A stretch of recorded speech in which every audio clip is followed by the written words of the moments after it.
وَلَوْ يُؤَاخِذُ اللَّهُ النَّاسَ بِظُلْمِهِم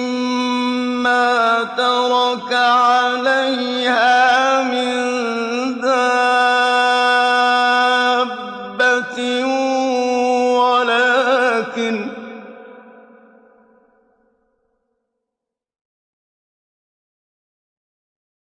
وَلَٰكِن يُؤَخِّرُهُمْ إِلَىٰ أَجَلٍ مُّسَمًّى ۖ فَإِذَا جَاءَ أَجَلُهُمْ لَا يَسْتَأْخِرُونَ